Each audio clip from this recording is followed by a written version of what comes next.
Bismillahirrahmanirrahim. Assalamualaikum warahmatullahi wabarakatuh. Alhamdulillah wassalatu wassalamu ala rasulillah. Hayyakumullah wa bayyakum wa saddadanillah wa iyyakum alal khairi wal huda mahayyina. Wa as'aluhu bimannihi wa karamihi ayaj'alani wa iyyakum min ahlil ilmi wal qur'ani tadabbura wa fikha. Innahu ala kulli syai'in qadir wa bil ijabati jadir. Ayyuhal ikhwatul kiram, insyaallah subhanahu wa ta'ala pada kesempatan kali ini dan seterusnya kita akan membahas satu kitab yang kecil, yakni khamsun hadithan, 50 hadis fi fadailil a'mal, dalam keutamaan amal atau amal yang istimewa. Tapi bukan yang antum kira yang fadail amal yang tersebar di mana-mana, yang beberapa hadis itu dhaif lah. Ini hadis ini dikumpulkan dan semuanya sahih dan disahihkan oleh Syekh Al-Albani rahimahullah tabaraka wa taala. Baik, insyaallah ini ringkas, tapi karena kita 1 bulan sekali, jadi memang paslah ini untuk kita pelajari. Dan ini insyaallah subhanahu wa taala penting untuk kita ketahui hadis-hadis tersebut.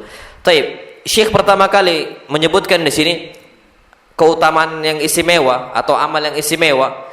Disebutkan fadlu qiraati suratil ikhlas, keutamaan membaca surat apa?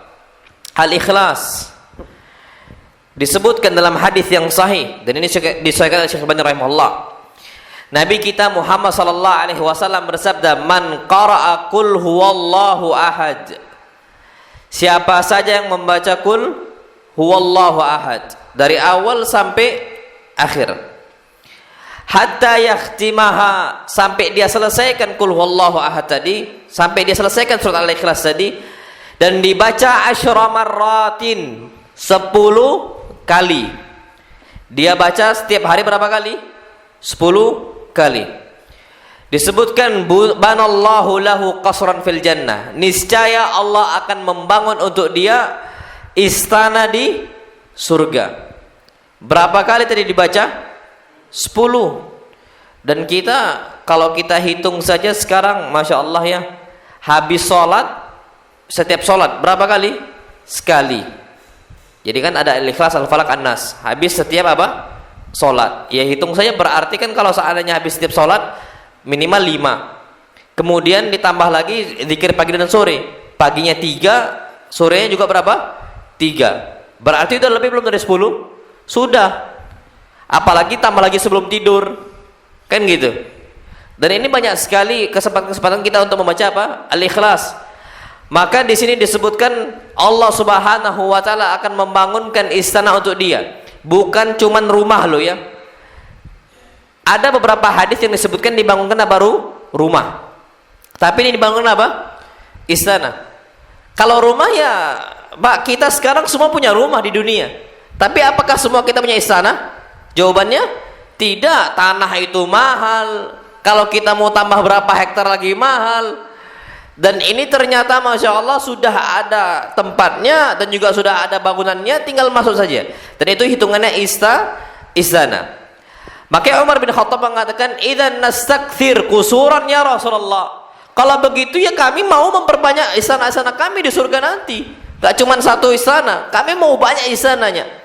Apa kata Rasul kita SAW? Faqala Allahu aktsar wa atyab. Maka Allah itu jauh lebih mampu mendatangkan yang lebih banyak dan yang mampu untuk mendatangkan lebih bagus. Kalau seandainya Umar membaca 10 kali dengan cara yang paling bagus dan cara yang paling banyak, ternyata apa kata Rasul? Allah mampu lebih kasih yang lebih banyak dan lebih bagus. Makanya kita usahakan sering-sering membaca surat Al-Ikhlas. Sampai ada salah satu sahabat Nabi kita Muhammad sallallahu alaihi wasallam, dia setiap kali jadi imam selalu baca apa? Al-Fatihah. Ada salah satu sahabat Nabi kita Muhammad sallallahu alaihi wasallam, satu sahabat. Jadi habis baca Al-Fatihah, sebelum baca surat yang lain, jadi Al-Fatihah baca Al-Ikhlas dulu, baru baca ayat lain. Nanti rakaat kedua gitu juga. Al-Fatihah, Al-Ikhlas, baru ayat yang lain. Seperti itu dia. Sampai apa kata sahabat-sahabat Nabi yang lain? Ya sudah, engkau cukupkan saja kalau Al-Ikhlas, kalau ayat lain, kata dia. Apa kata sahabat tadi? Dia mengatakan, inni ahbabtu an a'ummakum bidzalik.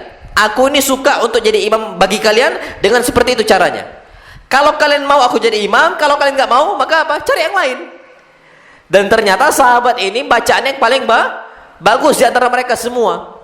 Akhirnya mereka ini pun melapor kepada Nabi kita Muhammad sallallahu alaihi wasallam. Apa kata Rasul? Ma yamna'ukum, wahai sahabat saya, apa yang menghalangi kalian, apa yang menghalangi engkau untuk menerima saran dari apa? Kawan-kawan kalian, kawan-kawan engkau. Apa kata dia? Ya Rasulullah, inni uhibbu dzalika. Wahai Rasul kita sallam, inni uhibbuha, aku ini cinta surat Al-Ikhlas. Apa kata Rasul? Inna hubbaka iyyaha yudkhilukal jannah. Sesungguhnya engkau cinta surat Al-Ikhlas memasukkan engkau ke dalam apa? Surga. Jadi kata para ulama, boleh kalau antum Al-Fatihah, setelahnya Al-Ikhlas, setelahnya Amanar Rasul, boleh, nggak ada masalah sama sekali. Al-Fatihah, Al-Ikhlas, nanti An-Nas, fadl, nggak ada masalah sama sekali. Dan ini yang dikatakan oleh para ulama, dan hadisnya hadis yang sahih. Makanya Pak, wallahu a'lam bishawab, kita harus cinta surat apa? Al-Ikhlas. Dan termasuk surat Al-Ikhlas ini, masya Allah kata para ulama, surat yang kita bisa gunakan untuk meruqyah orang, sebagai sebab untuk mengobati orang lain yang sedang sakit. Banyak apa orang bawaannya risau, orang bawaannya gelisah, baca surat Al-Ikhlas, wallahi. Dan ini termasuk surat ruqyah. Jadi ada beberapa surat ruqyah disebutkan, ada Al-Fatihah, ada Al-Ikhlas, ada Al-Falaq, ada An-Nas. Ini penting untuk kita baca. Hatta orang-orang yang sakit juga sama seperti itu. Dan ini penting untuk kita ketahui. Anak-anak, masya Allah, kemarin baru semalam sakit, memang batuk-batuk dan sebagainya. Anak harapan anak Pak, masya Allah, anak doakan saja. Belum minum obat, belum minum apa-apa. Paginya, masya Allah, langsung nggak panas lagi. Padahal demam tinggi semalam itu, waktu hujan kemarin kan. Itu masya Allah, anak tuh khawatir sedikit. Tapi anak bacain terus itu, masya Allah Pak. Belum minum obat. Ya gimana malam-malam hujan mau beli apa? Obat batuk dan obat demam. Memang batuk terus sampai seperti itu. Anak bacain paginya, yang biasanya sampai beberapa hari, ini langsung apa? Langsung turun seperti itu. Nah, wallahu alam, tadi siang istirahat lagi biar pulih kayak gitu. Tapi jangan sampai kita ini menghilangkan untuk selalu membaca surat Al-Ikhlas dan surat-surat yang lain. Itu penting untuk kita semua. Nah, wallahu alam bishawab. Nah, kalau ana juga termasuk orang yang sering baca Al-Ikhlas ketika jadi imam, termasuk. Nah, kalau antum juga melaksanakan nggak ada masalah sama sekali. Tapi yang penting antum hafal surat yang lain. Jangan rakaat pertama Al-Ikhlas, rakaat kedua Al-Ikhlas. Kenapa? Karena cuma itu yang hafal. Karena cuma hafal surat apa? Al-Ikhlas. Ini lain cerita. Masya Allah. Makanya usahakan kita menghafal surat apa? Al-Ikhlas. Wallahu a'lam bishawab. Taib. Kemudian kata syekh yang kedua, hadis yang kedua, fadlu qiraati suratil kahfi, keutamaan membaca surat apa? Al-Kahfi, terutama malam Jumat ini, khususnya malam apa? Jumat atau hari Jumat. Disebutkan Pak, masya Allah, dalam hadis yang sahih, man qara'a surat al-kahfi fil jum'ati adha'a lahu minan nuri ma bainal jum'atain. Siapa saja yang membaca surat Al-Kahfi di malam Jumat ataupun hari Jumat, maka Allah akan berikan untuk dia cahaya sampai Jumat berikutnya. Jadi kita malam ini atau malam ya semalam ya baca surat Al-Kahfi sampai hari Jumat tadi, batasnya sampai maghrib, maka apa? Allah Subhanahu wa taala akan terus kasih cahaya untuk dia sampai Jumat berikutnya. Maksudnya hidupnya itu Pak senang, hidupnya itu ceria, ya kasih cahaya, bukan suram, bukan bawaannya males, bawaannya gelap gitu. Allah kasih cahaya, petunjuk paling tidak. Sama istri itu senang, sama anak-anak juga masya Allah bahagia. Itu untuk orang-orang membaca surat Al-Kahfi. Allah kasih cahaya kehidupan untuk dia. Jadi bawaannya itu senang, bawaannya itu enjoy gitu loh. Nah, ini kata para ulama. Nah, adapun membaca surat Yasin, maka ini tidak ada dalam hadis yang sahih. Antum mau cari sahih Bukhari wala sahih Muslim dan hadis-hadis yang lainnya, yang hadisnya itu hadis yang sahih mengatakan bahwasanya kita malam Jumat baca surat apa? Yasin. Enggak apa? Kebanyakannya maudhu. Maudhu itu apa? Hadis palsu. Sedangkan kita perlu tahu mengamalkan hadis palsu atau menyampaikan hadis palsu itu berat di sisi Allah SWT. Ada satu hadis yang sahih Nabi kita Muhammad SAW bersabda, "Man kadzaba alayya muta'ammidan falyatabawwa maq'adahu minan nar." Siapa saja yang berani berdusta atas nama saya, yang itu bukan ucapan Nabi, dikatakan Rasul bersabda. Padahal Rasul tidak pernah apa? Bersabda. Man kadzaba alayya muta'ammidan, siapa yang berani dusta atas nama saya, maka apa? Falyatabawwa maq'adahu minan nar, maka siapkan kursi tempat duduk dia di api neraka. Berarti Masya Allah, Pak, untuk mengamalkan hadis yang palsu ataupun hadis yang dhaif, ini kita harus hati-hati. Bahaya.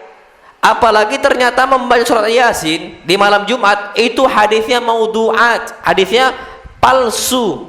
Pun kalau ada yang paling ringan, maksimal itu dhaif, kata para ulama. Maka apa yang kita baca? Ya bacalah surat Al-Kahfi, itu pasti sahih. Makanya Anda tekankan sering beberapa kali, Pak, kalau kita mengamalkan dan bahkan menghidupkan sesuatu hal yang bukan sunnah Nabi, kita hidupkan, yang Nabi nggak pernah kita kerjakan, maka apa yang Nabi kerjakan bakal kita tinggalkan. Contohnya tadi, kita hidupkan apa? Surat Yasin pada malam Jumat. Pak, surat Yasin baca, dan termasuk kita santri selalu membaca surat apa? Yasin, tapi tidak dikhususkan di malam Jumat. Nah, Pak, kita cinta surat Yasin. Nah, wallahi cinta kita surat apa? Surat Yasin. Dan ana sangat senang sekali bacaan surat Yasin, murattalnya misal murattal Syekh Musyari Al-Afasi. Wallahi kita senang sekali.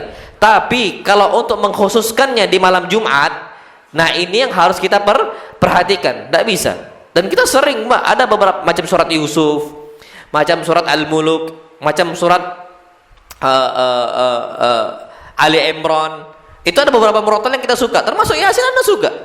Tapi untuk Anda khususkan di malam apa? Jumat. Aina dalil? Mana dalilnya?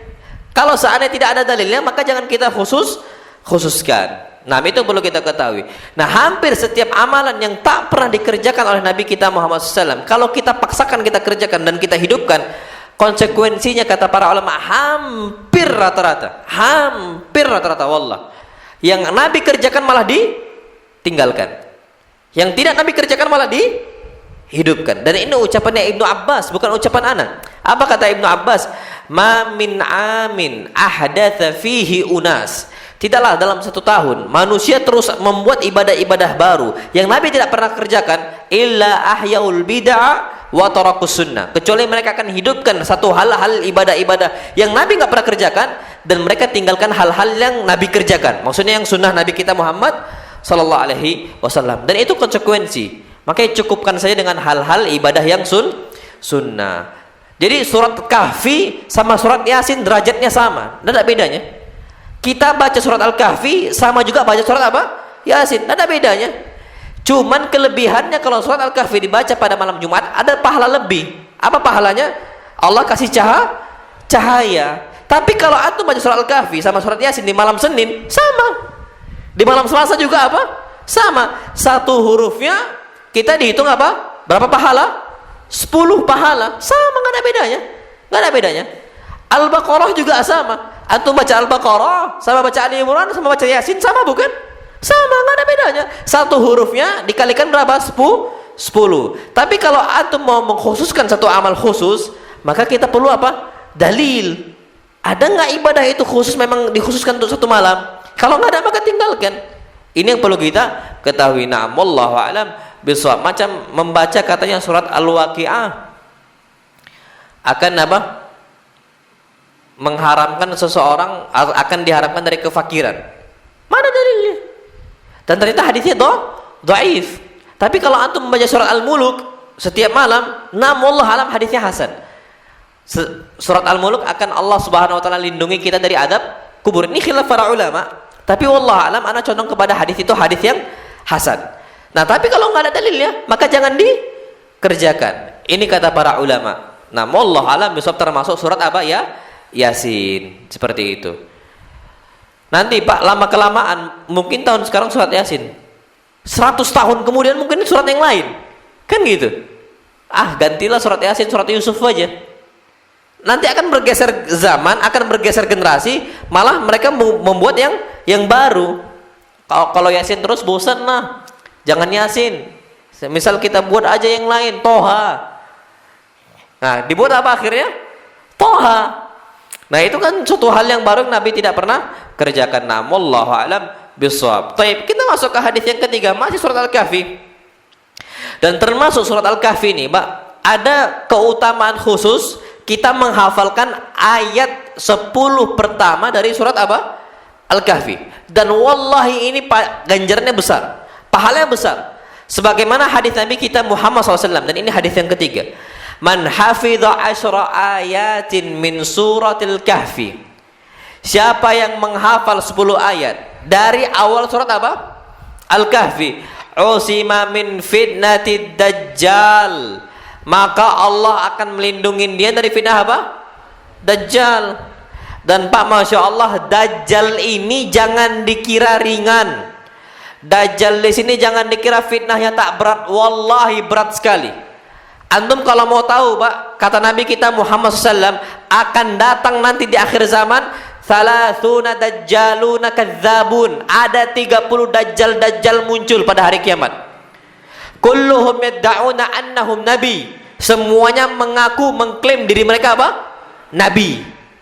Mereka mengklaim dapat wahyu. Mereka mengklaim turun ayat untuk mereka. Semua mengklaim itu.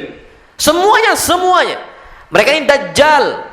Tapi dajjal yang paling besar fitnahnya, Dajjal al-akbar al-masih ad-dajjal, yang nanti akan turun dan akan diperangi oleh Nabi siapa? Isa bin Maryam. Dan Pak, Masya Allah, antum merasa sekarang biasa saja, insya Allah aman dan sebagainya. Siapa bilang aman? Pak, ana baru dapat kemarin kabar di mana, Pak? Kabupaten apa? OI ya? OI. Yang apa? Sengkuang dalam ya?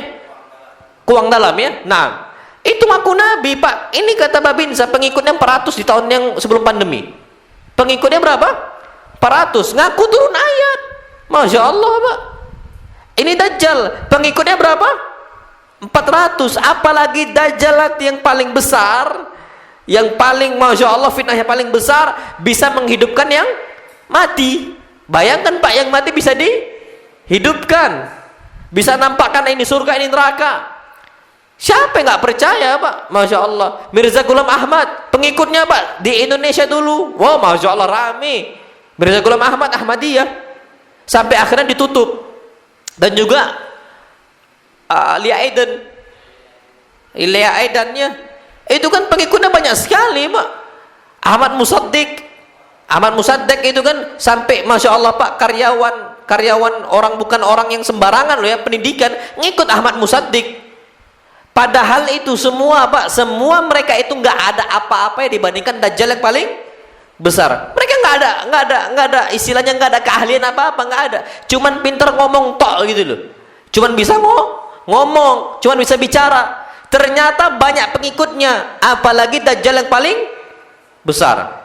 Nanti wallahi banyak sekali pengikutnya, sampai apa? Malayin, jutaan orang ngikutin. Dan yang paling banyak termasuk apa? Dari Asbahan. Asbahan nih sekarang itu Iran. Yahudi Iran. Itu yang paling banyak pengikut apa? Pengikutnya Dajjal. Dari situ nanti muncul pengikutnya Yahud Asbahan.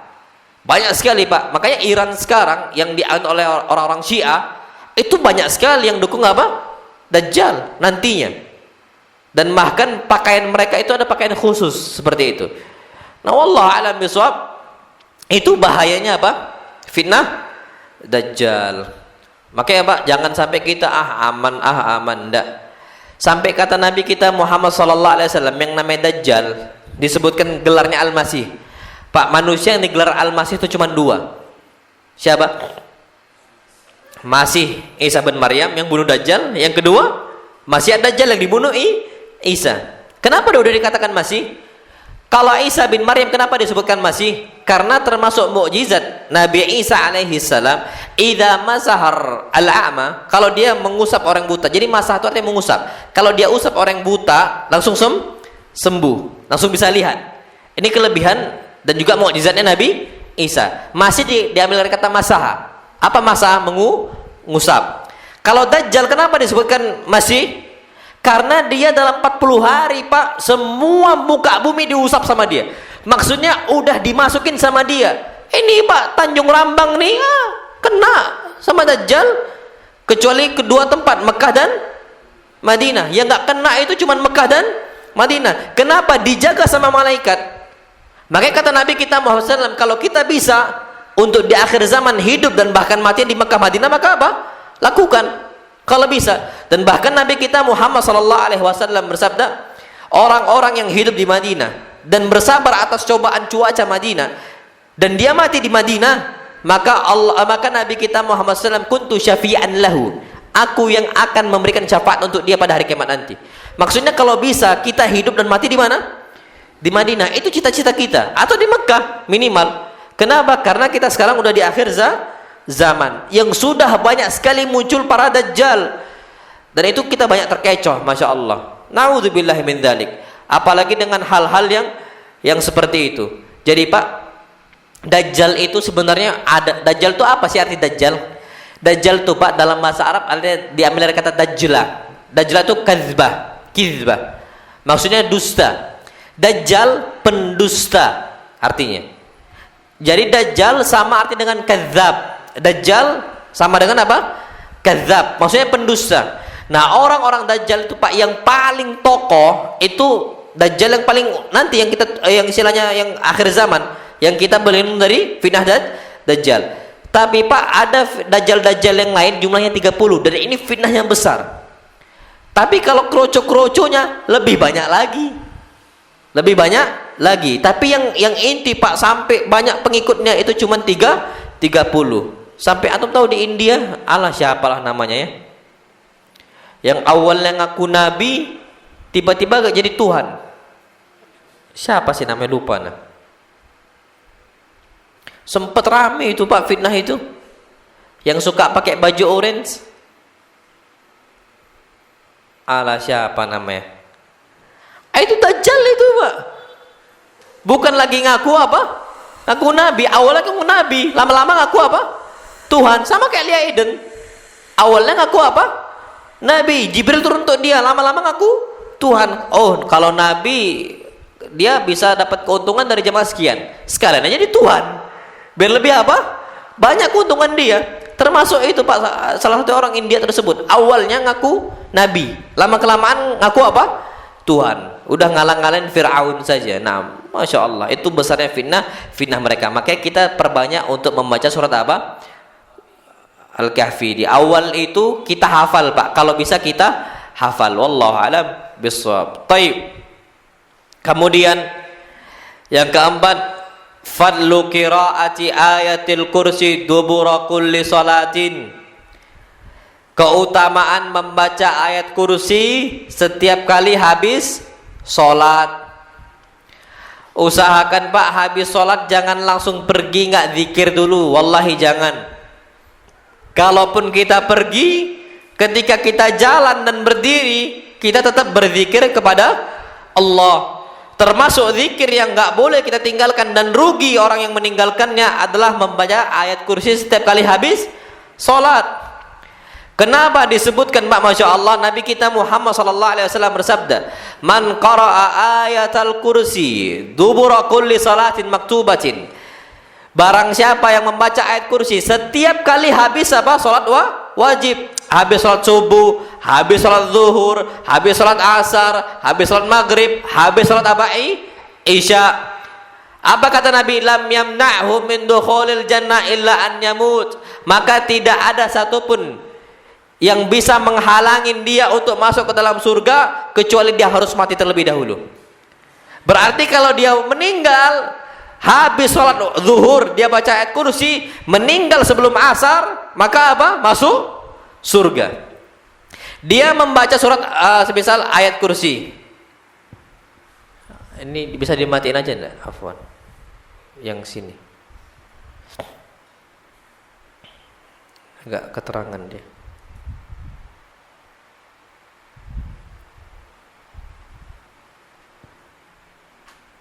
Nah, taib. Kemudian Kalau kita baca semisal sholat maghrib kayak tadi nih, baca sholat maghrib, tiba-tiba na'udzubillah kita meninggal sebelum isya, masuk nggak surga? Masuk surga, yakin. Karena Nabi nggak mungkin berdosa. Wallahi yakinlah masuk surga. Makanya jangan sampai kita tinggalkan. Nah, rugi kalau kita cepet-cepet zikirnya gara-gara ada pekerjaan, langsung lupa zikir, langsung kerja saja dan sebagainya, lupa baca ayat kursi tadi, kita meninggal, belum tentu masuk surga. Makanya Pak, Masya Allah, pun kalau sesibuk-sibuk kita, kalaupun memang betul-betul kita ini nggak bisa meninggalkan pekerjaan yang terlalu lama, antum berjalan ke tempat pekerjaannya, nggak apa-apa, langsung sholat, habis sholat langsung berdiri, nggak ada masalah. Tapi ketika berdiri ngapain? Zikir. Kenapa? Karena diperbolehkan dalam agama Islam. Allah berfirman, fadhkurullaha qiyaman wa qu'udan wa ala junubikum. Maka berzikirlah kepada Allah Subhanahu wa taala dalam kondisi kalian berdiri tegak. Kemudian apa? Duduk. Kemudian apa? Berbaring. Boleh antum berzikir berbaring, betul boleh. Antum baca Quran dari hafalan berbaring boleh. Santri banyak kayak gitu, Pak. Nyetor hafalan dengan apa? Tidur sebelum tidur. Baca Al-Quran dia dari hafalan dia tadi pagi. Boleh, nggak ada masalah sama sekali. Duduk boleh, na'am boleh kata Allah. Berdiri boleh, na'am boleh berdiri. Aurukbana, sampai kita berkendara pun boleh nggak berzikir? Boleh. Nah, kalau kita sibuk memang mau berangkat ke tempat pekerjaan kita habis sholat langsung, maka jangan kita tinggalkan baca ayat kursi habis apa sholat yang wajib. Wallahu a'lam bishawab. Dan sebenarnya Pak, Masya Allah, ayat kursi ini disebutkan oleh Nabi kita Muhammad SAW ala a'zamu ayatin fi kitabillah, ayat yang paling agung dalam Al-Quran. Kalau antum mau tahu ayat yang paling besar, yang paling agung, yang paling mulia dari Al-Fatihahnya Pak, Bismillahirrahmanirrahim sampai An-Nasnya, ayat apa? Kursi. Tapi kalau suratnya Al-Fatihah. Kalau surat yang paling utama, yang paling agung surat apa? Al-Fatihah. Tapi kalau ayatnya ayat apa? Kursi. Itu yang paling agung. Makanya Pak, Masya Allah, termasuk ayat yang kita baca untuk ruqyah, ayat apa? Kursi. Ana ambil contoh semisal kasusnya apa? Zaman Abu Hurairah ketika menjaga Baitul Mal di zaman Nabi kita Muhammad SAW. Jadi ketika itu Abu Hurairah menjaga zakat beras. Zakat beras untuk Id, hari Id. Dikumpulkan beras, ada harus penjaganya. Dan ketika itu dijaga oleh siapa? Abu Hurairah. Ternyata tiba-tiba didatengin, Abu Hurairah didatengin seseorang. Dan ditangkaplah sama Abu Hurairah. Apa kata orang tadi? Bebaskan saya. Innani fakir wali iyal. Aku ini orang miskin, butuh makan, dan aku ada keluarga yang di bawah tanggung jawab saya. Mereka belum makan. Biarkan saya ambil beras ini. Abu Hurairah pun merasa kasihan sama orang tadi. Ya sudah, ambillah pulang. Tapi jangan ulangin. Karena itu Pak, belum pembagian zakat. Belum didata atau apa dan sebagainya, dan dia ngambil tanpa izin, tidak boleh. Akhirnya apa kata Abu Hurairah? Ya sudah, pulanglah, tidak ada masalah sama sekali. Nah, Abu Hurairah pun menyampaikan kabar semalam kepada Rasul di pagi harinya. Apa kata Rasul? Rasul mengatakan nanti malam dia bakal datang lagi. Apa kata Rasul? Nanti malam dia bakal datang lagi. Abu Hurairah mendengar ucapan Nabi bakal datang lagi nih orang, maka Abu Hurairah pun udah jaga-jaga. Ketika itu Abu Hurairah pas jaga-jaga, datang beneran orang tersebut. Dan ucapannya sama, innani fakir wali iyal. Aku ini orang miskin dan aku punya keluarga yang menjadi tanggung jawab saya. Bebaskan saya. Abu Hurairah Pak, hatinya lembut. Bukan kayak kita kadang-kadang bengis kan gitu. Kalau kita ada nyuri zakat beras digebuin. Tapi kalau ini Abu Hurairah hatinya apa? Lembut, sayang dia. Ya sudahlah, berangkatlah pulang, kasih beras ke keluarga. Tapi aku akan kabarkan engkau kepada Rasul kita Muhammad SAW. La ukhbiranna Rasulullah anka. Aku akan kabarkan tentang engkau kepada Rasul kita Muhammad SAW. Datanglah Abu Hurairah kepada Rasul besok hari. Ketika datang esok harinya, apa kata Rasul kita Muhammad SAW? Dia bakal datang di malam ini juga. Berapa kali berarti? 3 kali. Pas datang alasannya sama. Nyuri lagi dia. Innani fakir wali iyal. Aku ini orang miskin dan ada keluarga yang butuh makan. Bebaskan saya. Akhirnya apa? Gak bisa sekarang. Apa kata orang tadi? Dia mengatakan bebaskan saya. Maukah aku ajarkan sesuatu hal? Kalau engkau amalkan maka aku gak bakal bisa deketin engkau. Ternyata yang dia ucapkan apa? Bacalah ayat kursi. Apa kata orang tersebut? Lam yazal minallahi lam yazal alaika minallahi hafidun hatta tusbih, kata Rasul. Kalau engkau membaca ayat kursi, kata Rasul kita Muslim, maka engkau akan terus ada penjagaan dari Allah sampai engkau berada di esok hari, sampai besok gitu loh, Pak. Nah, ketika dia membaca ayat kursi Abu Hurairah sampai malam-malam berikutnya nggak datang. Ternyata itu siapa? Syaitan yang menjelma mencuri harta. Nah, antum tahu Pak, Masya Allah, berarti syaitan itu nggak bisa mendekati kita kalau kita baca ayat apa? Kursi. Kalau antum tiba-tiba macam ada angin Pak, merinding, biasanya memang ada jinnya. Kita sering kok ngeruqyah Pak, kadang-kadang ada perasaan merinding, itu ada di sini. Oh, itu berarti ada jinnya.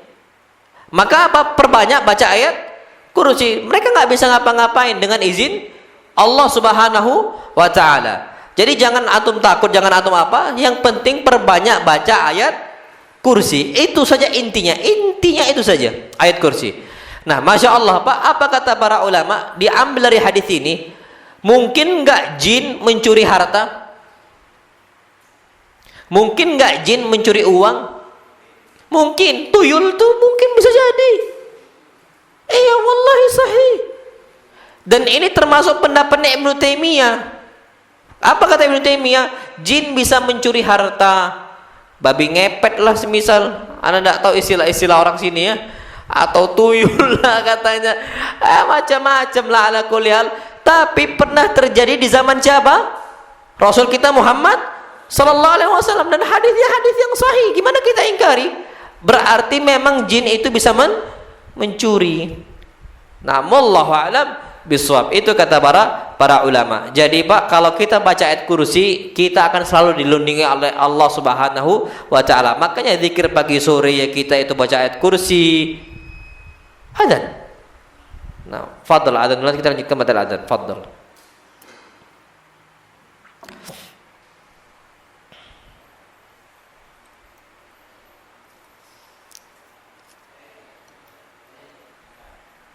Fadl adzan.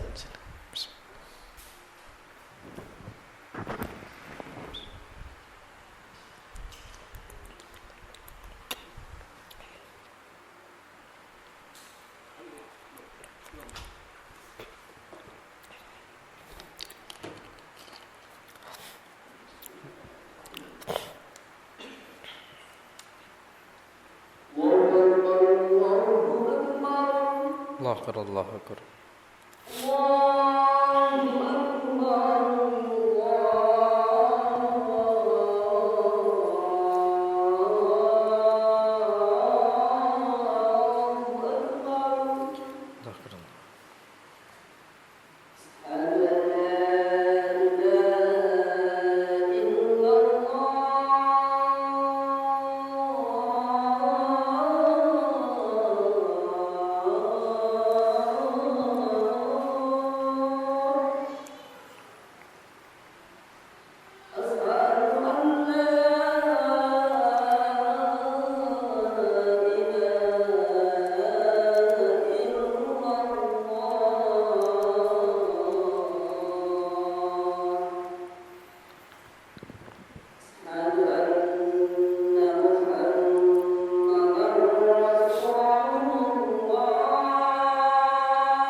Taib. Kemudian ada hadis yang lain. Walaupun hadis ini sanad munqati', tapi wallahu alam termasuk dan itu mujarab gitu loh. Dan beberapa orang itu pernah mengalaminya dan alhamdulillah sembuh. Disebutkan Masya Allah, Nabi kita Muhammad SAW, diriwayatkan dari Nabi kita Muhammad SAW, man qara'a arba' ayatin min awali suratil Baqarah, siapa saja yang membaca 4 ayat di awal surat apa? Al-Baqarah. 4 ayat awal surat apa? Al-Baqarah. Wa ayatul kursi, dan ayat kursi. Wa ayataini ba'dal kursi, dan 2 ayat setelah ayat kursi. Apa itu? La ikraha fid din, qad tabayyana ar-rusydu minal ghayy, faman yakfur bit-taghuti wa yu'min billahi faqad istamsaka bil urwatil wuthqa dan fisama laha wallahu samiun alim, sampai Allahu waliyul ladzina amanu yukhrijuhum minadh-dhulumati ilan nur, sampai akhirnya. Taib. Wa thalathan min akhir surat Al-Baqarah, dan 3 ayat terakhir surat apa? Al-Baqarah. Apa kata Nabi kita SAW? Lam yakrabhu wa ahlahu syaitanun yauma idzin, maka enggak bakal dia didekat oleh syaitan, dan juga keluarganya enggak bakal didekat oleh syaitan. Dia yang baca, ternyata dia dilindungi oleh Allah, dan keluarga juga dilindungi oleh Allah Subhanahu wa taala.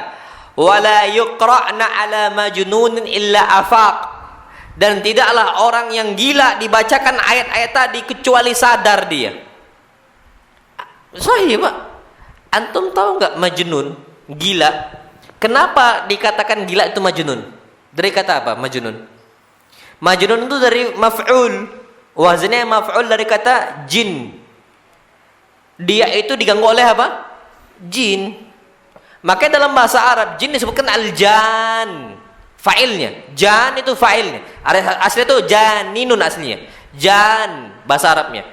Dari mana? Bahwasanya dia membuat orang yang lain itu bisa gila seperti itu. Jin. Makanya maf'ulnya apa? Majnun, yang dijinkan. Orang-orang gila itu banyak, Pak. Orang-orang enggak waras itu gara-gara gangguan jin. Main ilmu hitam, main sihir, main dukun, ngikut apa kata dukun bisa gila, Pak. Wallahi sahih. Ana udah jumpain beberapa kali orang minta ruqyah sama ana, sebab awalnya dia bisa stres itu, Pak, gara-gara ngikutin apa? Dukun. Jangan main dukun, Mak. Gila kita. Jadi budaknya apa? Jin. Wallahi, ana uqsim billah, ana sumpah atas sama Allah SWT. Banyak orang gila gara-gara ngikutin apa kata? Jin. Dikuasain oleh jin. Akhirnya jasad dia bukan dia lagi orang yang nguasain. Siapa? Jin, makhluk yang lain.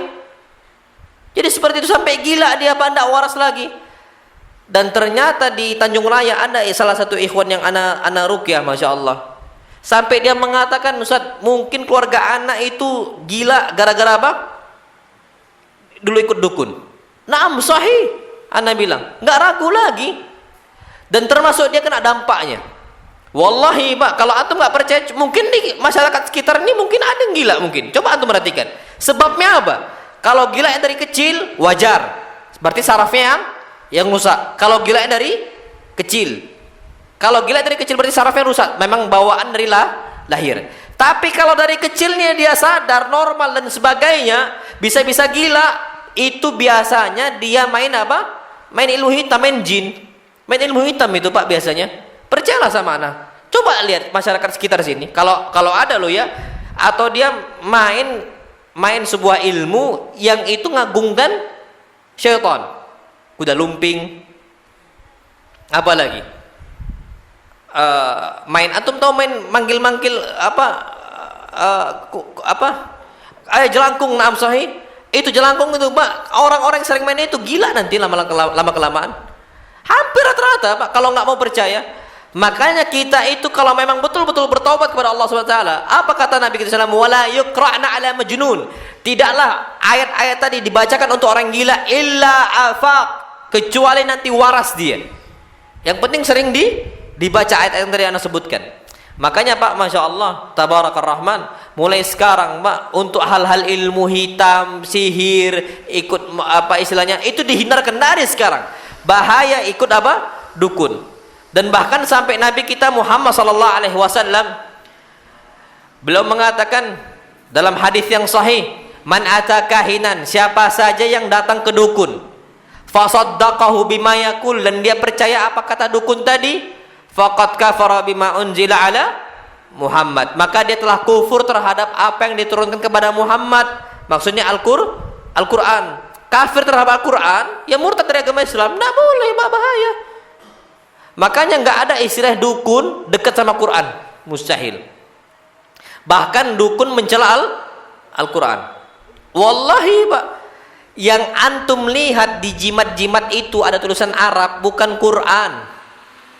Itu simbol-simbol Arab yang cuman tahu kodenya dukun dan jin, syaitan saja. Bukan tulisan Quran, Pak. Jangan mau ditipu, ini Quran. Kadzab, pendusta.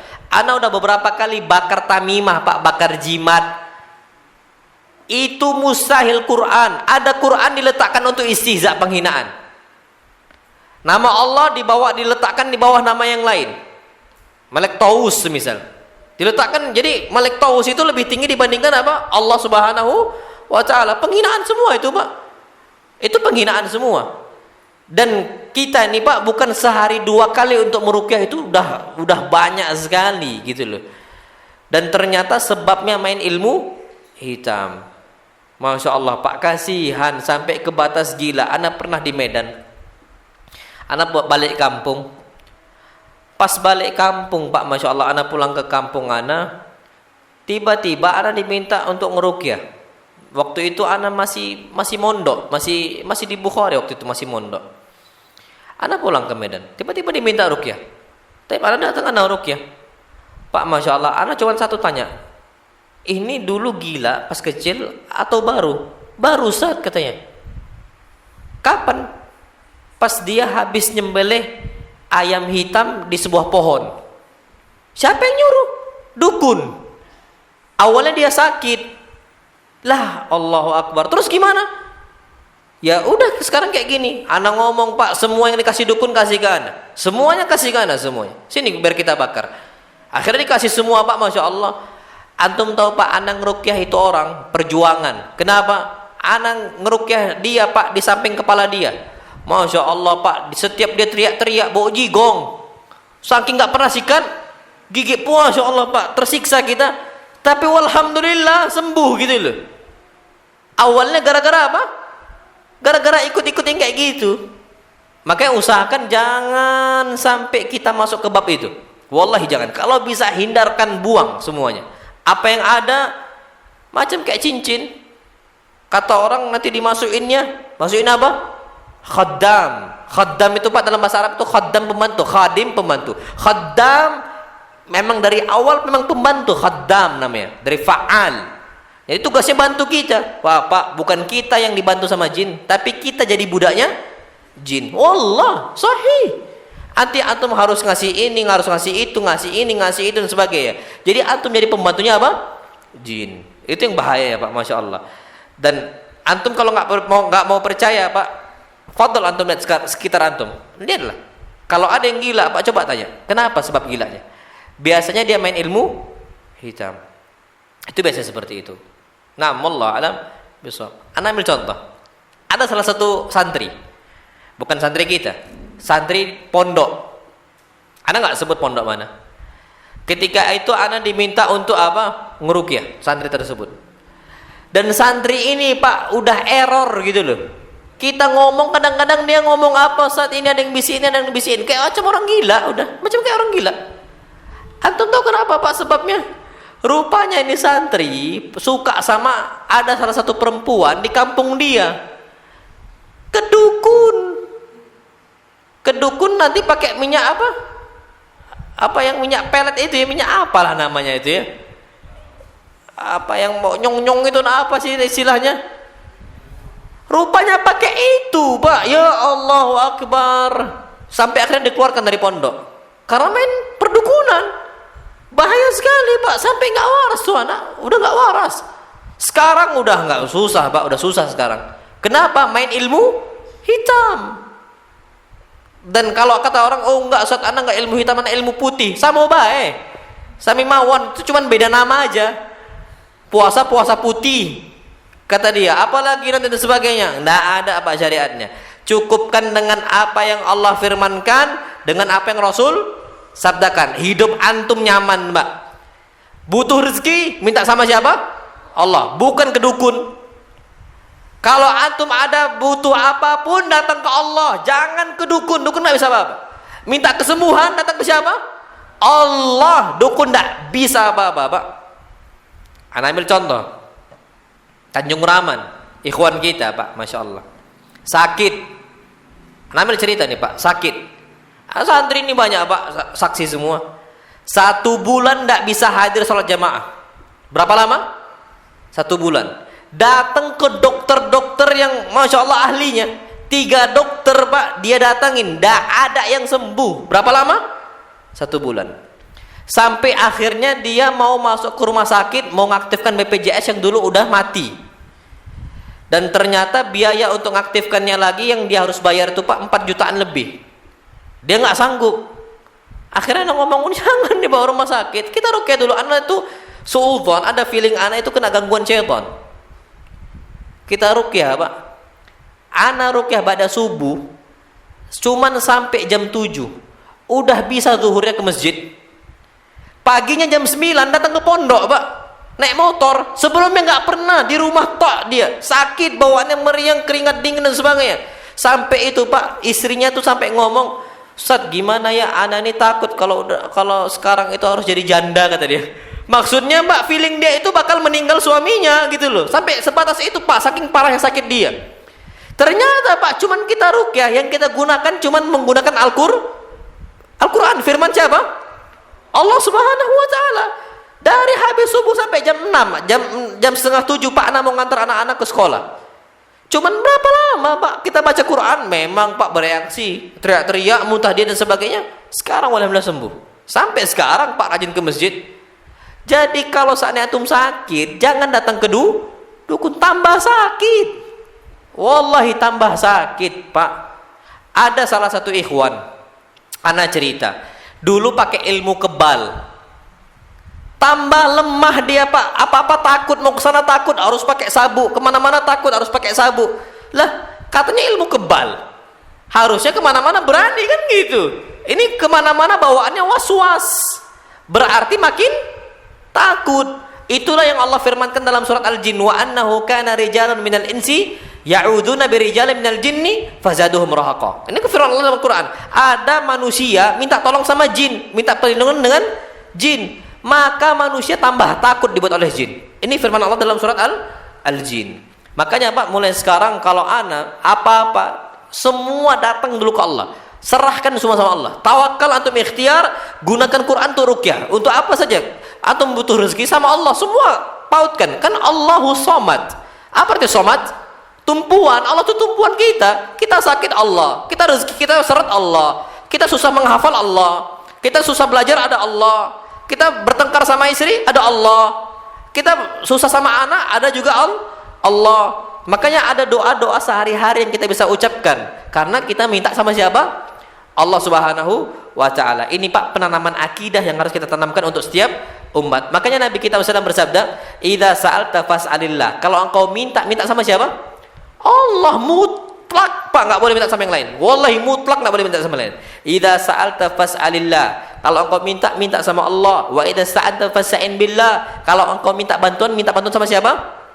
Allah Subhanahu wa Ta'ala. Sampai yang Allah yang sampai Nabi kita sabdakan SAW, yang kita ajarkan, yang diajarkan oleh Nabi kita SAW, apa kata beliau? Salullah hatta syit'ana lika idan qata. Minta tolong sama Allah sampai tali sendal yang lepas atau mau tak pasang lagi tali sepatu, ucapkan bismillah, ya Allah bantuan. Itu ucapan seorang muslim, akidahnya kuat, Pak. Makanya sampai sekarang walhamdulillah, Pak, kita kalau dibangun di atas tauhid, insyaallah akidah kita kuat, hidup itu bahagia. Hidup itu bahagia, Pak.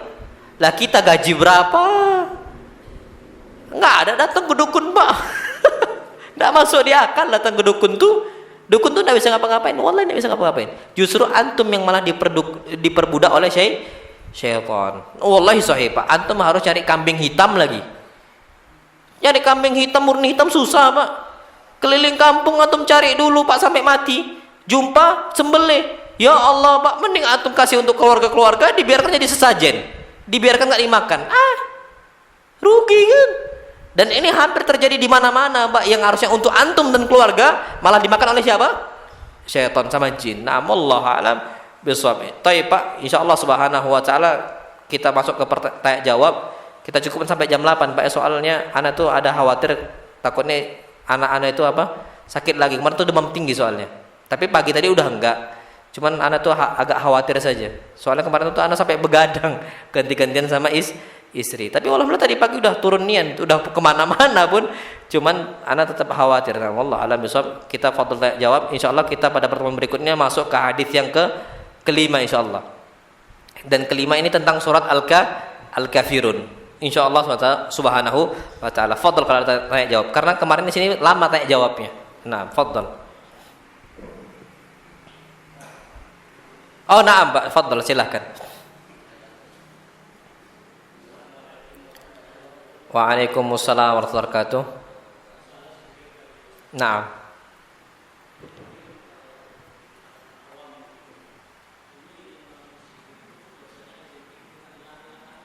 Na'am.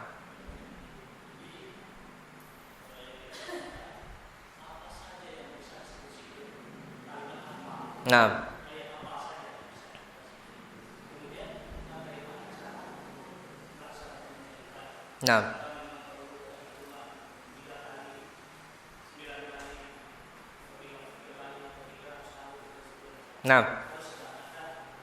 Nah, taib. Kebiasaan kita tuh pertanyaannya orang-orang zikir dengan apa? La ilaha illallah. Naam, wallah. Dan itu zikir yang paling utama sebagaimana hadis Nabi kita SAW, beliau bersabda, afdalul dzikri la ilaha illallah. Seutama-utamanya zikir Allah kita berucap la ilaha illallah. Itu yang paling utama. Sampai Nabi kita SAW mengatakan man kana akhiru kalamihi la ilaha illallah dakhala jannah. Siapa saja yang akhir ucapannya la ilaha illallah maka dia masuk ke dalam surga. Taib. Tapi ada tata caranya. Contohnya bilangan. Jangan antum khususkan bilangan-bilangan tertentu yang Nabi nggak pernah anjurkan. Ucapkan la ilaha illallah sebanyak 7.777 kali. Dari mana? Yang ada la ilaha illallah wahdahu la syarikalah lahul mulku wa lahul hamdu wa huwa ala kulli syai'in qadir. Setiap hari berapa kali? Mi'ata marrah, 100 kali. Sampai apa kata Nabi kita SAW? Maka kita ini ada benteng kuat, hirzun minasyaitan. Kita akan ada benteng kuat yang nggak bakal bisa dimasuki oleh syaitan. Mustahil syaitan ganggu kita. La ilaha illallah wahdahu la syarikalah lahul mulku wa lahul hamdu wa huwa ala kulli syai'in qadir. Tapi kalau dikhususkan dengan berapa kali, 300 kali yang Nabi nggak pernah anjurkan, maka jangan. Karena penetapan bilangan atau jumlah itu mau nggak mau namanya kata para ulama kita serahkan semua kepada Allah Subhanahu wa taala. Nah, kalau ada yang mengatakan 7.777 kali, dari mana? Nabi nggak pernah anjurkan. Sahih Bukhari nggak ada, Sahih Muslim nggak ada, dalam Quran pun tak ada. Wallahi mustahil antum dapat. Dapat dari mana? Dari dukun. Sahih. Antum tahu Pak, kenapa dukun meminta 7.770 kali? Biar antum capek, udah letih. Biar sampai apa? Capek, letih, dan itu di luar batas kemampuan antum. Ujung-ujungnya cuman hu. Ya kan? Antum tahu Pak, kalau antum nggak percaya, buka sekarang YouTube nanti di rumah, buka YouTube zikir hu kesurupan. Banyak udah kesurupan, Mak. Kenapa? Menjalankan sesuatu hal yang tidak disyariatkan oleh Nabi kita Muhammad SAW. Siapa yang masuk syaitan? Antum nggak percaya Pak? Coba lihat zikir hu kesurupan. Banyak sekali Pak, wallahi banyak sekali yang kesurupan. Kenapa? Karena syaitan itu membisikkan kita ngamalkan suatu ibadah yang kita nggak mampu. Pak, capek lisan kita disingkat. Ujung-ujungnya apa? Hu.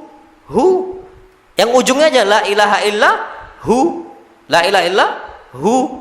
La ilaha illa hu. Sedangkan antum tahu hu nih Pak disebutkan itu ismun min asma'i syaitan. Salah satu nama dari nama-nama syaitan. Yang antum panggil bukan nama Allah. Hu itu bukan nama Allah, Pak. Hu bukan nama Allah. Nama Allah itu Allah, Ar-Rahman, Ar-Rahim, Al-Malik, Al-Quddus, As-Salam, yang sudah dikabarkan oleh Nabi kita SAW atau dikabarkan oleh Allah SWT dalam Al-Quran ataupun hadis Nabi kita Muhammad SAW yang jumlahnya yang sudah dikabarkan 99. Itu yang kita panggil Allah Subhanahu wa taala. Adapun hu maka enggak ada. Jadi tata caranya itu memang tauqifi. Tauqifi ini kita serahkan semuanya dari Allah. Apa yang dibaca ya Allah, buka Quran. Apa yang dibaca wahai Rasul, buka hadis. Kalau tidak ada jangan diamalkan. Nanti maksudnya pintu syaitan, seperti itu, Pak. Banyak sekali. Sampai sebagian orang meyakini ada tata caranya. Dengan cara apa? Memainkan kepala. La ilaha illallah. Nah. Dan itu semua para ulama katakan tidak ada. Na'am wallahu alam bissawab. Nah, fadhal yang lain silahkan. Kalau ada. Nah, fadhal Pak silahkan.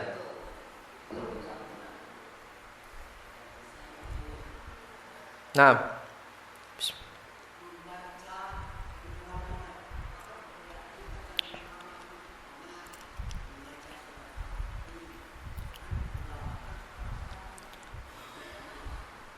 Apa?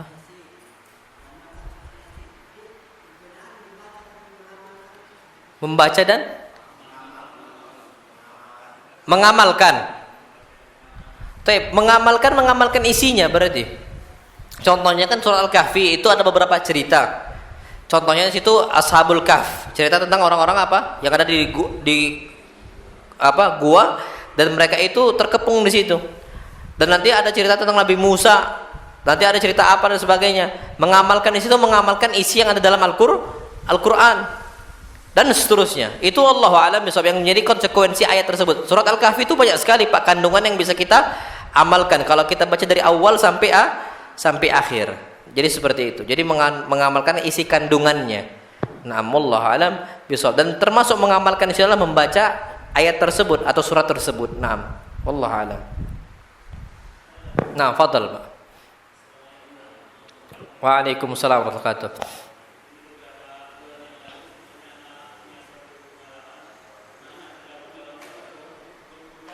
Nah.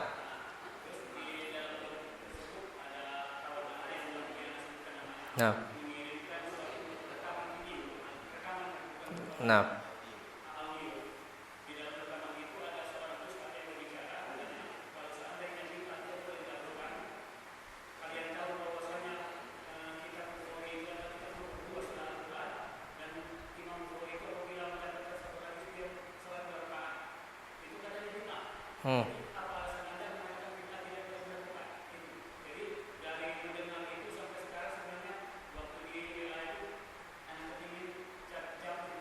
Nah, taib.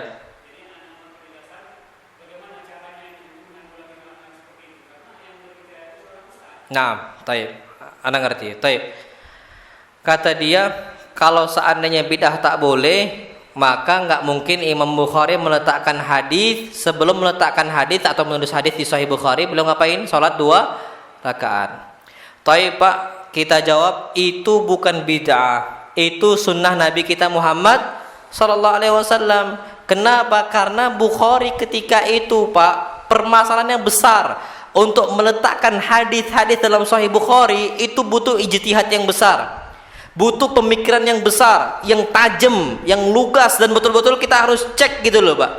Kalau ternyata hadis itu dhaif, bahaya bukan? Bahaya. Padahal namanya Sahihul Bukhari ternyata dhaif. Ini kan masalah besar Pak.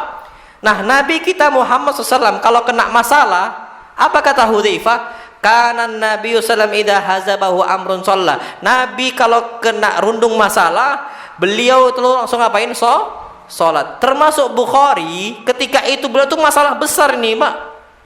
Dan terbukti Imam Bukhari dari awal penulisan hadis Sahih Bukhari sampai akhir dan di murajaah dicek ulang sama Imam Ahmad ibn Hanbal atau Yahya ibn Ma'in atau Ali bin Madini, mereka tidak setuju dalam 5 hadis yang Imam Bukhari sahihkan, tapi mereka ulama-ulama lain apa mundhaifkan.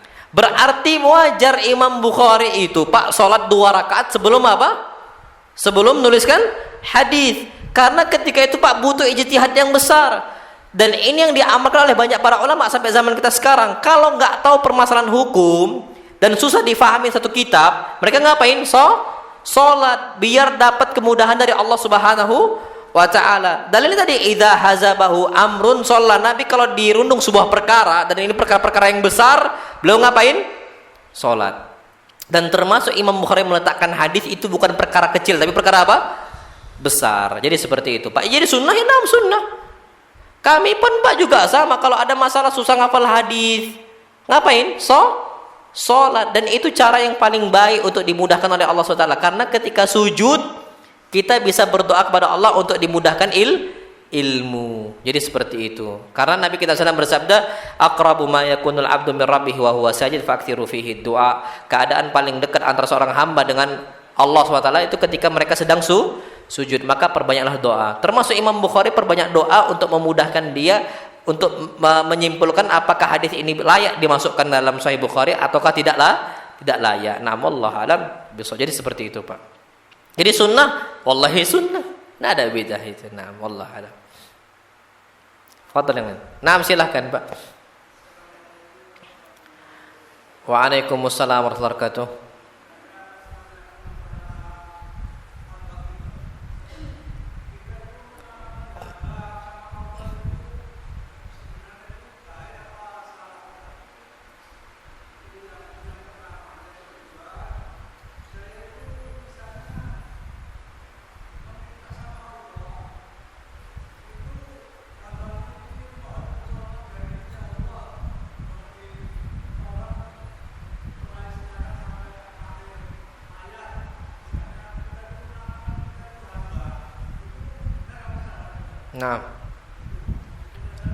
Nah, taib. Menamakan diri dengan hamba apakah tercela? Tidak tercela. Karena kenapa? Disebutkan Nabi kita Muhammad SAW, afdalul asma'i ilal ahabbul asma'i ilallah Abdullah wa Abdurrahman. Nama yang paling dicintai oleh Allah adalah hamba Allah dan hamba Ar-Rahman. Jadi kita disebut dengan apa? Hamba. Dan ini yang Allah SWT firmankan, dan semua kalian akan mendatangi Allah dalam kondisi apa? Abdan, hamba. Jadi mau nggak mau kita ini hamba, Pak. Dan memang kita ini Nabi kita SAW mengatakan ketika berdoa kepada Allah SWT, ana abduk, ya Allah, aku ini hamba engkau, ibnu abdik, anak dari hamba engkau, wa ibnu amatik, anak dari hamba engkau. Maksudnya hamba amah ini Pak, hamba untuk perempuan. Aku ini hamba apa? Anak hamba engkau. Maksudnya anak ibu saya ini hamba engkau gitu loh. Jadi Nabi ketika berdoa mengatakan anak abduk, ibnu abdik, ibnu amatik, semuanya saya ini hamba engkau, anak dari orang laki-laki yang juga hamba engkau, anak dari perempuan yang juga hamba engkau. Jadi kita ini memang mau nggak mau hamba Allah. Dan Nabi pernah katakan itu dalam doa beliau. Jadi nggak ada masalah, ya Allah, saya ini hamba engkau, mudahkanlah hamba engkau ya Allah. Jadi itu diperbolehkan seperti itu, Pak. Nah.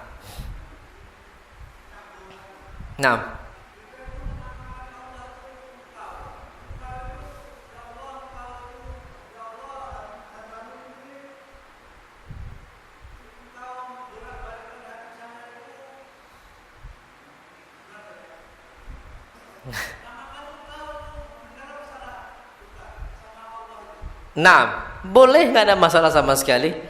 Karena kita itu mengatakan antallahu la ilaha illa anta. Antallah, engkau ini apa?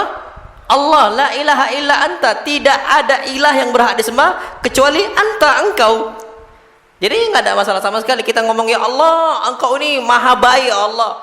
Engkau ini maha ar-Rahman, maha pengasih, maha penyayang, rahmati saya ya Allah. Nggak ada masalah sama sekali. Karena Nabi sendiri mengatakan antallah, engkau apa? Allah. La ilaha illa anta. Tidak ada ilah yang berada disembah kecuali engkau. Jadi boleh kita menamakan Allah, istilahnya menyebut Allah dengan apa? Engkau. Nyebut Allah dengan engkau. Nah, wallahu alam. Bisa jadi seperti itu, Pak. Nah, sama-sama. Baik, nah. Fadhal, silakan. Waalaikumsalam warahmatullahi wabarakatuh.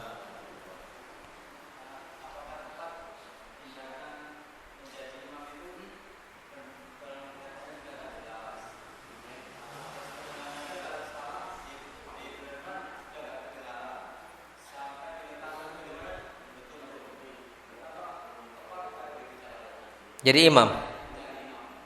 Taib. Wallahu alam bisawab, kalau seandainya dia ini orang bacaannya bagus, tidak ada masalah sama sekali. Kenapa? Mau orang buta atau dia nggak bisa mendengar, tapi kalau bacaan dia itu bagus, maka dia jadi apa? Jadi imam. Kenapa? Karena Abdullah bin Ummi Maktum itu jadi imam di Madinah dalam kondisi buta. Ketika Nabi dan para sahabatnya jihad, maka Nabi tinggalkan Abdullah bin Ummi Maktum karena nggak bisa jihad. Jadi apa Abdullah bin Ummi Maktum? Imam Masjid Nabawi ketika Nabi berangkat berjihad. Nah, ketika itu kondisi jadi imam orang buta. Tapi yang paling utama di antara mereka yang ditinggalkan, yang paling bagus bacaan Qur'annya siapa? Abdullah bin Ummi Maktum jadi imam. Taib. Ternyata kalau dia itu nggak bagus bacaan Qur'annya, sering salah. Nah, kalau ini bahaya untuk orang yang sedang tuli. Jangan jadi imam kalau itu. Kalau buta nggak ngaruh dia. Banyak imam-imam yang dia itu buta. Syekh bin Baz jadi imam di Masjidil Haram pernah. Dalam kondisi apa, buta. Karena Abdullah bin Ummi Maktum pun selalu jadi imam kalau Nabi pergi berjihad. Jadi untuk orang-orang yang belum bisa berangkat jihad, itu yang jadi imamnya siapa? Abdullah bin Ummi Maktum. Jadi wallahu a'lam bishawab, kata para ulama, kalau dia buta itu nggak mempengaruhi dia untuk jadi imam ataukah tidak, seperti itu Pak. Nah, wallahu a'lam. Tapi kalau udah bacanya nggak bagus, tuli ya jangan dipaksakan. Karena kenapa? Kalau dibenarkan nggak bakal bisa dengar. Salah gerakan atau ngomong subhanallah, nggak dengar dia, subhanallah, nggak dengar dia, sampai akhirnya salam sendiri kan gitu. Dikasih tahu rakaatnya kurang dan sebagainya juga nggak paham, maka jangan jadi imam. Tapi kalau buta, kalau dia paham, nggak ada masalah sama sekali. Nah, wallahu alam bisawab. Nah, seperti itu Pak. Fadal, silahkan. Tadi siapa nanya? Nah, fadal Pak.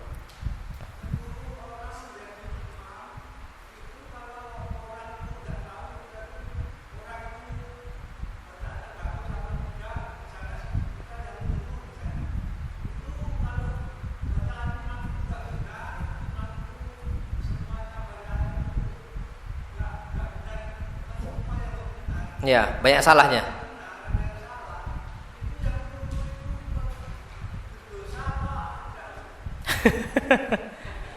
Ada satu kaidah namanya al-mutasabbib kal mubashir. Orang yang menjadi sebab itu seakan-akan dia pelakunya. Maksudnya apa? Dia jadi imam sebabnya karena orang lain. Maka orang lain itu seakan-akan yang jadi imam. Berarti apa? Nanggung dosa. Ada kaidah al-mutasabbib kal mubashir. Orang jadi sebab itu seakan-akan pelaku langsungnya, gitu loh. Maka kata para ulama, ya kalau kita tahu bacaan Quran kita bagus, jangan suruh yang lain. Ana kalau berangkat ke sebuah tempat, dan ana tahu kondisi orang-orang itu, mereka ini banyak yang nggak bagus atau orang-orang awam, ana jadi imam. Dan mereka tahu kita pakai peci juga, bukan karena ana mau jadi imam, enggak. Kalau ana tahu itu ada ustadz yang lain, ya fadhal maju. Ya, sampai sekarang Pak, ana kalau di pondok itu nggak mau jadi imam kalau ada ustadz yang lain, walaupun kita mudirnya, pimpinan pondoknya kan, cuma anak kasih yang lain yang bacanya Qurannya lebih bagus. Tapi kalau di luar Pak, ya ngapain kita suruh orang awam maju yang bacaannya salah, sedangkan kita bisa bacaan yang benar. Ada kaidah al-mutasabbib kal mubashir. Orang yang dia itu menjadi sebab seakan-akan dia pelaku langsung, seperti itu. Nah, wallahu alam bisawab. Nah, fadhal yang lain silahkan. Itu kaidah fikih. Nah, fadhal silakan. Waalaikumsalam warahmatullahi wabarakatuh.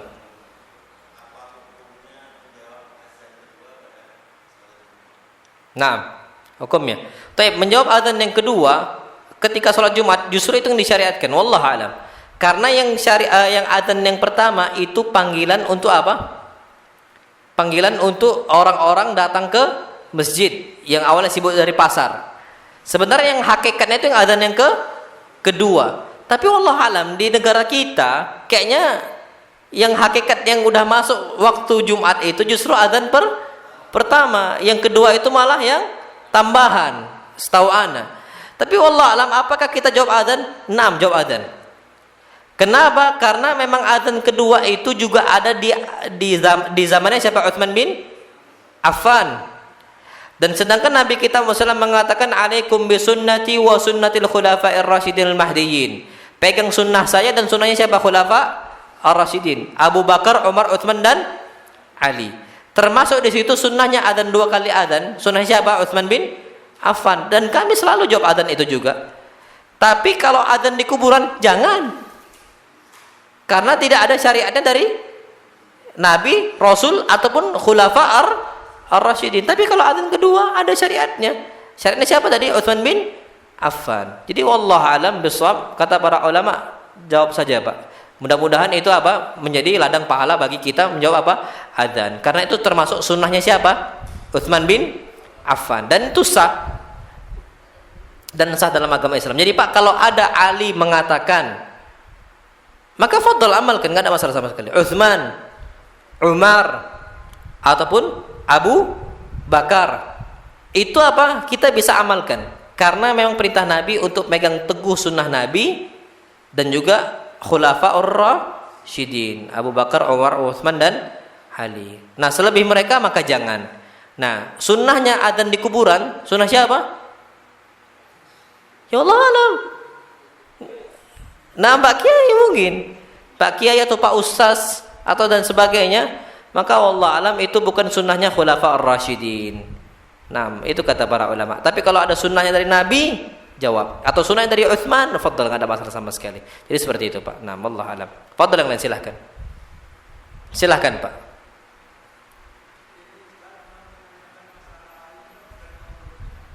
Nah.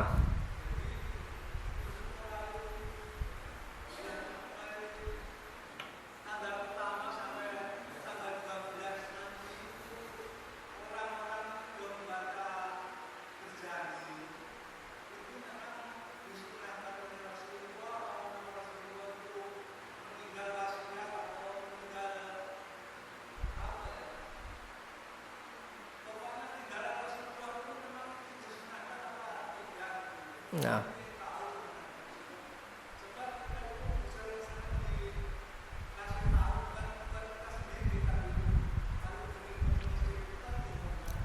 Nah.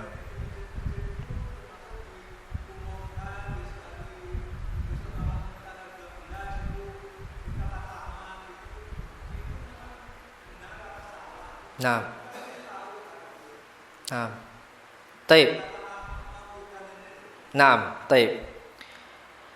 Ada kaidah, satu kaidah kata Ibnu Katsir dalam tafsir beliau, tafsir Ibnu Katsir. Beliau mengatakan lau kana khairan la sabakuna ilai. Kalau amal perbuatan itu baik, pasti mereka duluan yang mengamalkannya. Pasti Rasul pertama yang mengamalkannya, pasti para sahabat yang mengamalkannya. Taib. Itu satu sisi. Itu kaidah. Kalau antum mau tahu amal itu baik atau tidak, coba. Kalau itu memang baik, contohnya salat subuh. Siapa yang paling semangat sholat subuhnya?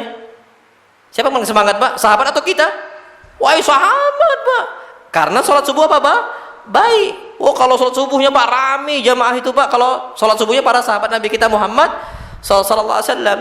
Kalau kita, nuntut ilmu belajar, Pak. Kalau nuntut ilmu belajar dibuka kajian, Rasul kita Muhammad sallallahu yang ngisi kajian, wah, jamaah itu rame, Pak. Itu berarti menunjukkan amal itu apa, Pak? Baik. Nabi pernah kerjakan dan para sahabat pernah kerjakan. Taib. Kalau ternyata Nabi nggak pernah kerjakan, berarti tanda tanya. Kenapa? Kalau itu memang baik, pasti Nabi udah kerjakan. Cuman dua kemungkinannya. Kita menganggap Nabi belum mengerjakan amalan yang harusnya dikerjakan, itu aja. Jadi kita ini lebih tahu dibandingkan Nabi kita Muhammad SAW, bahwasanya kita ini lebih tahu ini baik dan Nabi nggak tahu itu baik, makanya Nabi nggak pernah kerjakan. Ngerti nggak Pak sampai sini? Itu opsi yang pertama. Opsi yang kedua, kita itu mengatakan bahwasanya Nabi kita SAW itu khianat, menyembunyikan syariat.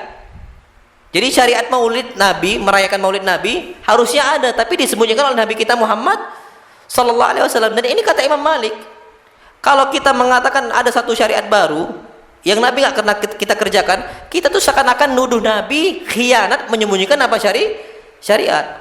Ternyata syariat Islam dari awal diutus Nabi kita SAW di Mekah sampai ditutup Nabi meninggal di Madinah, apa kata Allah SWT? Al-yawma akmaltu lakum dinakum. Pada hari ini telah aku sempurnakan bagi engkau apa? Agamamu. Maksudnya agama Islam itu sudah sempurna, Pak. Wallahi sempurna dari awal sampai akhir. Cukupkan dengan ayat Quran sama hadis-hadis yang sahih. Itu insya Allah sudah cukup. Nah ternyata kalau tidak ada Pak dari Nabi kita Muhammad, maka jangan dikerjakan, nggak perlu. Ana yakin Pak, antum coba pakai hati nurani yang paling dalam, antum sadar, oh iya ya, kalau itu memang baik, yang pertama kerjakan siapa? Para sahabat dan Rasul. Itu mau nggak mau Pak, mau nggak mau.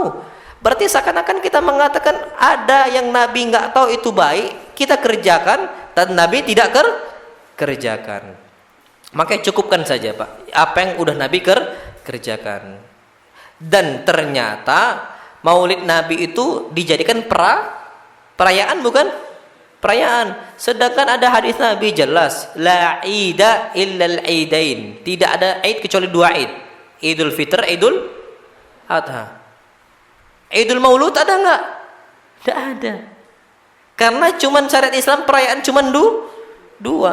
Makanya wajar Nabi tidak ada merayakan hari-hari tertentu, baik hari raya apa, hari raya itu, hari raya ini dan sebagainya. Cuman dua hari raya Nabi kita Muhammad sallallahu alaihi wasallam, hari Idul Fitr sama Idul Adha. Jadi seperti itu Pak. Kalau ana ya secara logika saja, ya kita harus coba. Kita tuh kadang-kadang Pak nggak tahu, belum tahu ilmunya.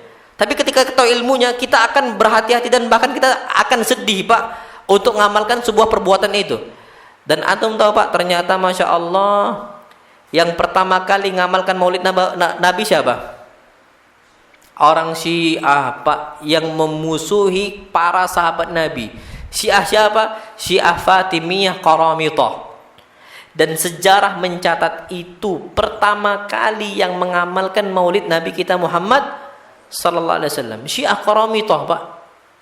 Syiah itu yang nyuri Hajar Aswad dari Ka'bah, itu pertama kali Pak.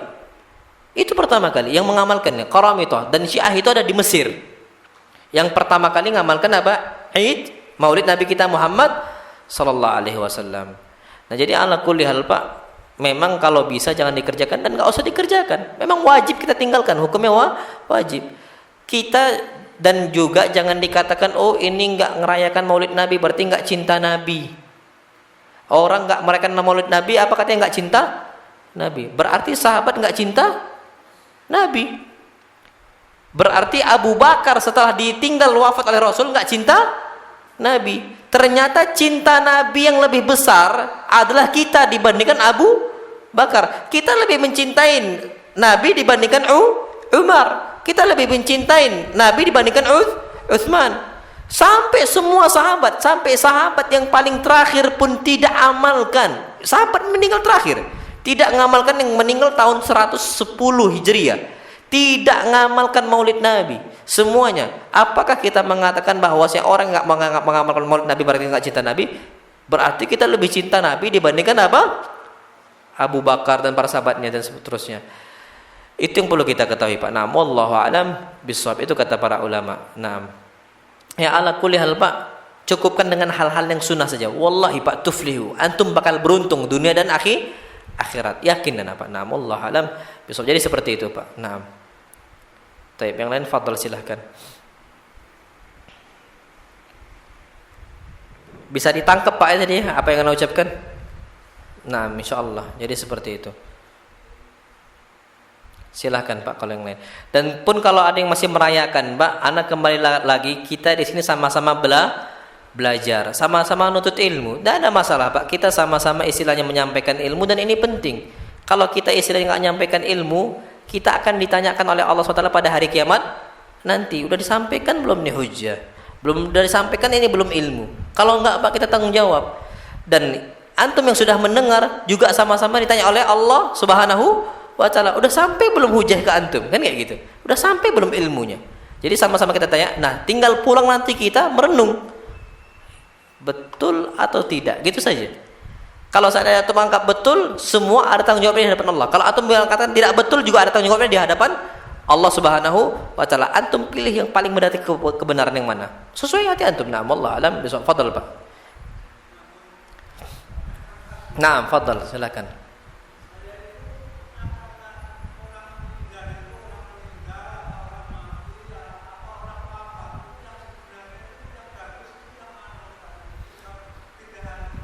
Taib, kita tinggal buka KBBI dan semuanya sama. Orang meninggal, orang wafat, orang mati, semua sama. Cuman kalau mati biasanya identik dengan hewan yang tak berakal. Tapi dalam bahasa Arab, manusia mati. Mata fulan, ibn fulan, telah meninggal, telah mati fulan bin fulan. Mata yamutu. Yamutu mautan. Mayitun. Mayitun apa artinya? Mayat gitu loh. Mayat ini diambil dari kata mati. Mayat. Kalau dalam bahasa Arab boleh, tapi kalau bahasa Indonesia tidak etis, tidak layak. Amate kan tidak layak kan kita ngomong, atau modar kan kayak gitu. Tidak layak kita ngomong itu untuk manusia. Tapi itu tinggal urufnya masyarakat saja. Meninggal mungkin layak, cocok, atau wafat. Jadi Pak, Masya Allah, kalau wafat juga bahasa Arab. Wafah itu diambil dari kata bahasa Arab. Tuwfiya fulan, telah diwafatkan si fulan. Dari masdarnya itu wafatun, wafat artinya. Nah, itu dalam bahasa Arab. Jadi boleh Pak, tergantung masyarakat kita. Kalau masyarakat kita setahu ana imma meninggal, imma wafat. Tapi kalau mati biasanya untuk hewan. Nah, kalau hewan itu meninggal kucingnya, atau kucingnya wafat, jarang. Biasanya apa? Mati. Yang penting semua tiga hal ini sama-sama dicabut nyawanya. Cuman penggunaan yang berbeda. Biasanya kayak gitu. Tinggal kita buka KBBI saja mana yang layak. Nah, wallahu a'lam bishawab. Jadi seperti itu, Pak. Fadhal, yang silakan. Tafadhal. Kalau ada.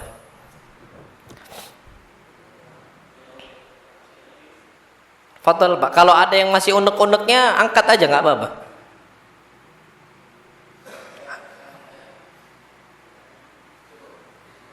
Cukup ya? Nah, kita cukupkan sampai sini, pas Masya Allah jam 8. Kurang lebih mohon maaf. Wassallallahu ala nabiyina Muhammad.